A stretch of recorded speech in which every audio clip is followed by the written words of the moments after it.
Mas Rina ceritakan pada kami?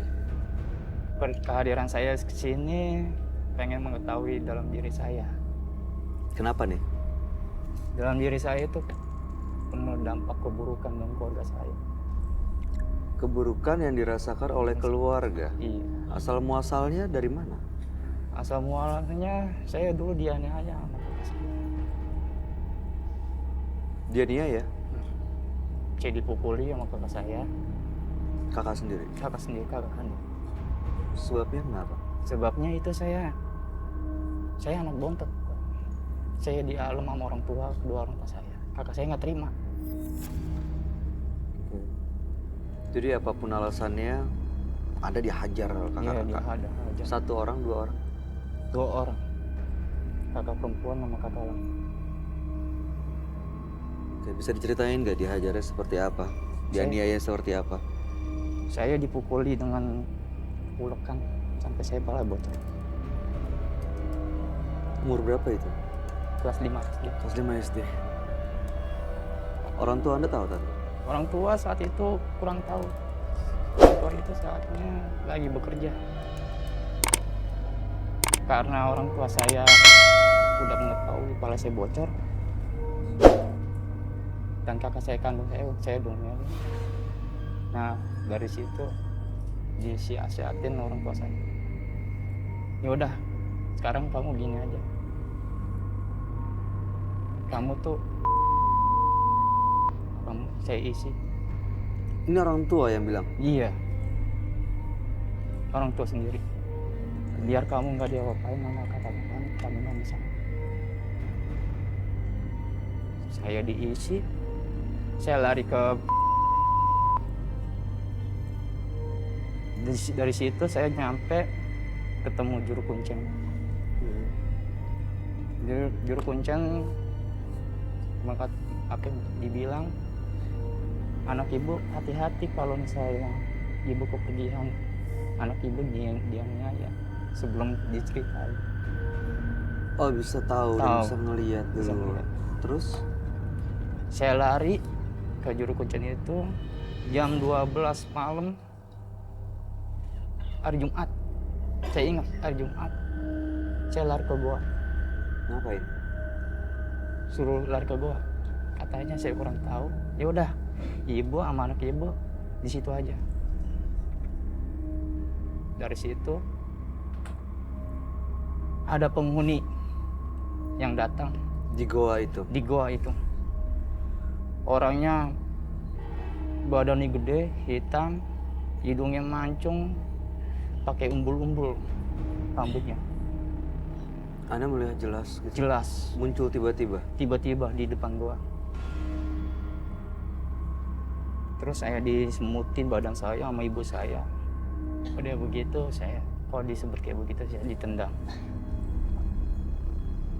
Ditendang sama makhluk itu? Makhluk itu. Saya bertapa, di situ ada batu gede. Nah, ternyata batu itu bukan batu, tapi ular. Yang melingkar gitu? Melingkar itu. Terus apa yang Anda lakukan di situ? Saya bertapa, saya diam sama ibu saya dan nggak boleh nyalain korban.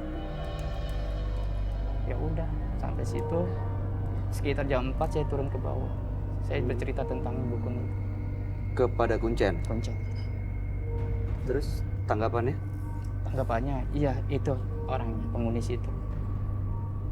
Apa yang Anda dapatkan dari hasil bertapa itu sebenarnya? Dan tujuannya sebenarnya untuk apa? Saya ingin balas dendam, Pak. Balas dendam ke kakak-kakak Anda sendiri? Iya. Oke, saya mau tanya sebentar. Gia punya kakak juga kan? Anak Iya. bungsu juga kan? Pengais bungsu. Pernah berantem, pernah ribut? Sering. Tapi pernah ada dendam nggak ke kakak-kakak? Dendam ada, cuman ngadu ke orang tua aja. Ngadu ke orang tua dan akhirnya didamaikan? Iya. Apa yang bikin segitu dendamnya sampai mau ngejahatin mereka? Saya dianiaya. Pernah pengadu ke orang tua dan orang tua udah domelin tapi tetap aja kakak saya begitu. Jadi Anda begitu dendam ingin ngejahatin kakak-kakak Anda sendiri? Dengan bertapa itu gimana hasilnya? Hasilnya kakak itu diam. pernah waktu itu saya berantem sama kakak saya yang laki. Saya berantem kata ya udah dia kalah. Tapi masih rasa ini juga, masih penasaran sama saya. Terus? Ya udah. Saya berantem lagi, saya tonjokin. Dia mengakui kalah. Nah, Selesai masalah. belum. Bapak saya nggak terima. Saya dipasung. Karena kayak orang gila. Kamu ini gebukin kakak kamu kayak orang gila. Kamu masih waras apa enggak? Terus Anda dipasung. Dipasung saya. Di kamar hampir 3 bulan, 4 bulan. Baik, tujuan Mas Rino datang ke Menembus Mata Batin malam hari ini untuk apa? Tujuan saya pengen mengetahui dalam diri saya ini, di luar dalam ya. Di luar dalam ini masih ada atau tidak. Di luar dalam? Iya. Maksudnya saya nggak ngerti. Dalam saya kan, kata ibu saya itu, saya punya ilmu macan. Terus? Jadi kalau misalnya ada marah, saya lupa diri. Keluar si macan ini? Iya, nggak pernah ngibas orang. Pernah? Pernah. Orang dikenal? Orang dikenal. Saudara, keluarga? Bukan. Teman? Teman. Oke. Itu kondisi sadar waktu nembas. Nggak sadar. Sekarang masih? Masih. Malam hari ini tujuannya untuk apa? Saya pengen tahu dalam diri saya, dalam saya, apa di luar saya, dampaknya itu dalam keseharian tuh saya ada keburukan. Yaitu? Anak saya bisa ngelihat, ya itu apa? Kucing ya, digituin. Oh, dia bisa ngelihat semacam ini? Iya. Kucing apa macan ya, digituin. Saya sebut macan tuh, dek paling. Ya udah. Oke.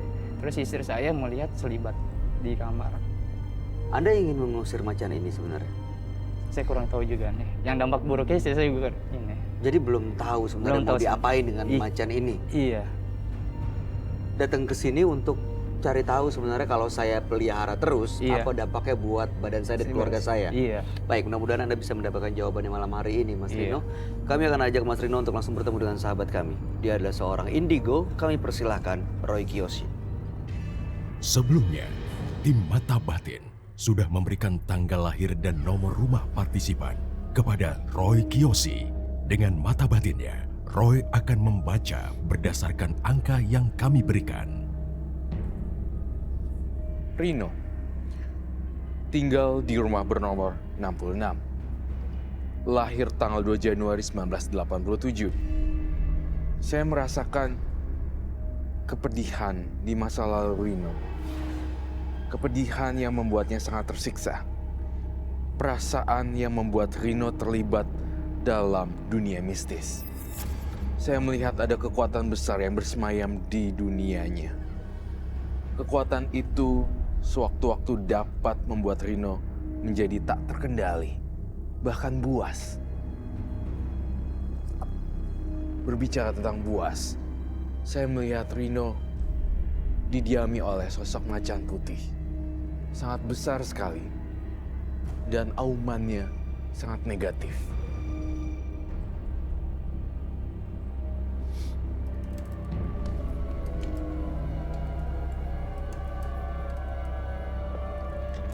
Selamat malam. Selamat malam, Roy. Silakan duduk. Terima kasih. Rino lahir tanggal 2 bulan 1 1987 dan nomor rumah 66. Iya, benar.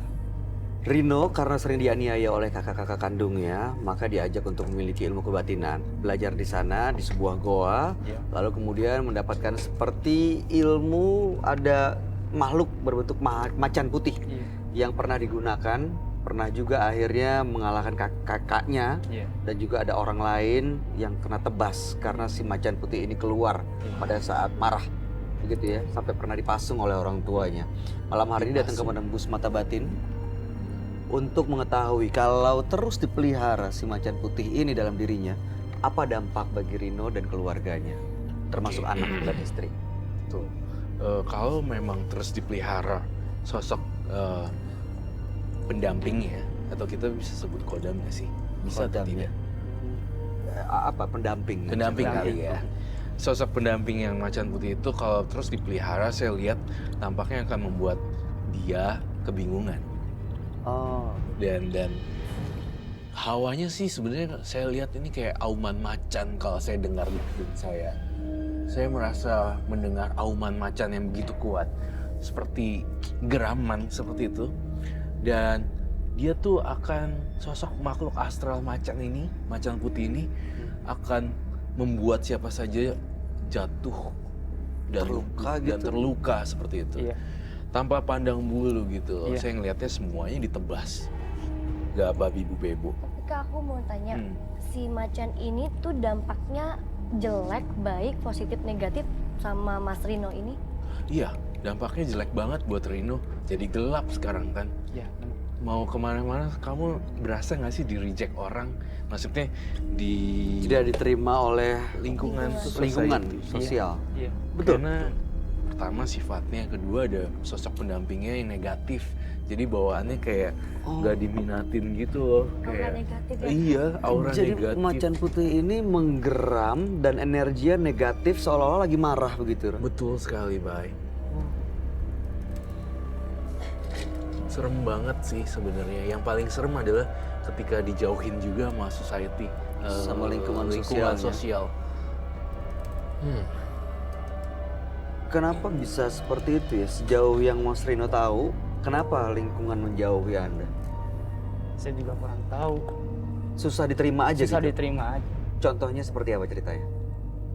Ya udah, kamu nih kayak anak berandalan, nggak tahu sopan santun ngomongin.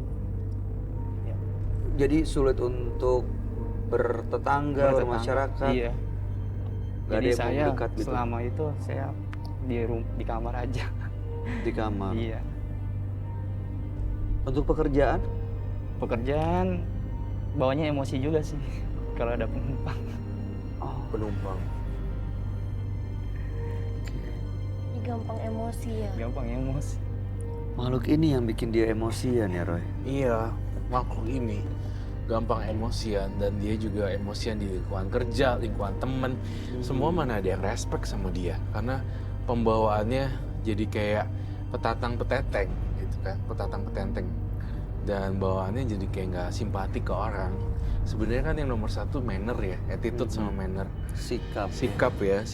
Jadi di lingkungan semua jadi orang yang nggak bisa ngeliat, punya sixth sense, orang bisa ngerasain energi dia gitu loh. Oh, oke. Jadi bawaannya nggak enak kalau deket sama Rino. Iya, bawaannya negatif Panas mulu gitu. ngomongnya, kayak gitu loh. Terus jadi bawaannya dikit-dikit gampol ya, Gampar, mukul, Ya, tampol, mukul. tampol, Iya, bahasanya kayak gitu. Bawaannya nyakitin. Benar. Jadi Benar ada ya? selain kakak sendiri dan Benar. temen tadi yang pernah dikebas, Dibas. ada juga ya disakitin? Ada. Banyak. Tuh kayak Kak Robi, gitu-gitu. aku mau tanya boleh? Silahkan. Mas Rino ya. ini udah berkeluarga. Sudah.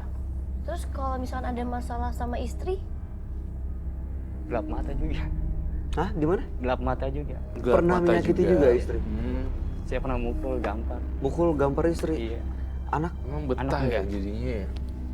Kalau anak sebatas ini aja, saya pukul kakinya pakai sendal. Karena apa? Karena emosi aja. Sendal. Umur Udah berapa waktu darah dipukul dong. pakai sendal? 1 tahun 3 bulan. 1 tahun 3 bulan Anda pukul anak dengan sendal.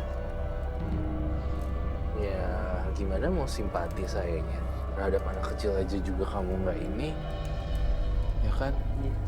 Orang kan kita bisa dapat simpati dari orang kan juga bagaimana kita juga bersikap ya. Jadi ya kamu harus ngerti nih sekarang kalau kita kasih tahu seperti ini ya demi kebaikan kamu. Roy, Ya baik. kan tadi kamu bilang dia terpengaruh oleh makhluk ini sehingga auranya, bawaannya negatif dan emosi. Yang Iya. kamu lihat sebenarnya orangnya, aslinya Rino ini seperti apa sih, Roy? Sebenarnya kalau aslinya Rino kalau bisa diikutin yang baik-baik terus positif, saya yakin dia tuh orang baik kok. Sebenarnya mannernya, attitude-nya nggak ada masalah ya. Iya, sebenarnya iya. cuma kepengaruh aja sama ini makhluk ini. Niatnya untuk berubah juga kurang sih. Karena sampai tadi juga saya tanya apa benar mau dilepas makhluk ini. Iya. Saya nggak tahu. Saya mau tahu dulu apa dampaknya buat saya. Gitu. Setelah sekarang udah cukup tahu belum? Sudah cukup tahu. Tapi sih satu ada boleh nanya? Silakan. Boleh, silakan. Dampak buruknya saya itu dari teman saya, apa dari hodam saya, apa dari orang tua saya? Mohon maaf ya, saya potong. Kenapa, Ron? Nah, kenapa berbicara tentang orang tua, saya kok ngerasa ya, orang tua kamu kok magis ya baunya. Iya. Kamu mamanya, kamu orang tuanya berprofesi paranormal ya? Iya. Oh, oke. Pernah datang ke Tapi saya juga nggak mau Rino kamu menyudutkan seperti itu, karena kan sebenarnya dari niat kamu juga kan nyalakain orang, bukan jadi alasan sebenarnya orang tua kamu adalah paranormal.